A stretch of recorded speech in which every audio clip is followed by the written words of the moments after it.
नमो बुद्धाय। नमस्कार।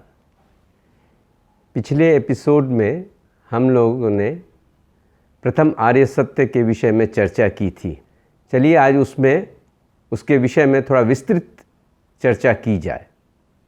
भगवान बुद्ध ने जो प्रथम आर्य सत्य कहा उसमें इस प्रकार से कहा, इदम खो भिक्खवे दुखम अरिया सत्य, अर्थात ये देखो भिक्षुओं, यह प्रथम आर्य सत्य है जो दुख का सत्य है।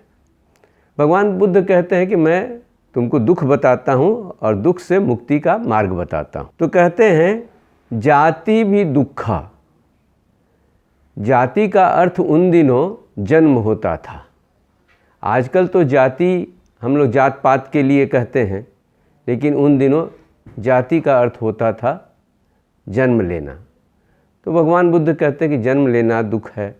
जाति भी दुख, जरा भी दुखम, जरा बुढ़ापा हुआ, बुढ़ापा भी दुख है। व्याधि भी दुखम, व्याधि बीमारी। आज हम देखें कि इतना कोरोना ने सारे संसार को घुटने के वश कर दिया है। तो व्याधि कहाँ से आएगी, कब आएगी, किसको आएगी, कोई नहीं कह सकता है। जैसे जंगल में आदमी कोई जा रहा है घने जंगल में, और शेर या बाघ घात लगाकर बैठा रहता है, और जब किसी गाय या किसी और शिकार को देखता है उस पर टूट पड़ता है, उसी तरह बीमारी भी हम सबों के ऊपर कभी न कभी आकर टूट पड़ती है। और जैसे भगवान बुद्ध उदाहरण देते हैं कि जैसे एक चरवाहा गायों को शाम में डंडे की चोट से ले जाता है अपने घर पर वापस, उसी प्रकार मनुष्य की आयु उसको बुढ़ापे की ओर और फिर मृत्यु की तरफ खींचे जा रही है। तो व्याधि भी दुखा, जाति भी दुखा, जन्म दुखमय है। इसको समझने के लिए ऐसा भी समझिए कि अगर कोई व्यक्ति जिसने अपने किसी परिजन को खो दिया है, उसका जो प्रिय व्यक्ति है वो जा चुका है संसार से, या किसी बूढ़े व्यक्ति से पूछिए जो लाठी लेकर के बड़ी मुश्किल से चल रहा है, उससे पूछिए कि क्या ऐसा लगता है तुमको ये जीवन, या जिस व्यक्ति ने अपने किसी परिजन को खो दिया है उससे पूछिए, यही जवाब देगा कि बच्चा जो है, बड़ा ही नवजात शिशु बहुत ही समझदार है, क्योंकि वो जन्म लेने के साथ रोता है। वह जानता है कि आने वाले जन्म में उसको दुख ही दुख मिलेगा। तो जाति भी दुखम, जरा भी दुखम, व्याधि भी दुखम, अपिये ही संयोग दुखम।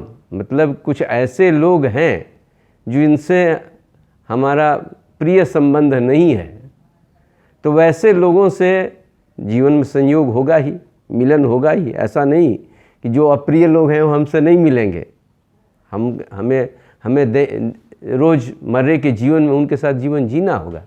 तो ऐसे लोगों के साथ जिनको हम नहीं चाहते हैं कि उनके साथ रहें, उन लोगों के साथ भी रहना दुख है।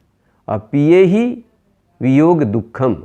और जो आपके प्रिय हैं, हमारे पुत्र, हमारी संतान, हमारे माता पिता, जो या और भी जिनसे हम समझते हैं कि इनके साथ रहते तो कितना अच्छा रहता, तो वो उनका वियोग, वो भी दुख है। संक्षेप। और इसके साथ ही साथ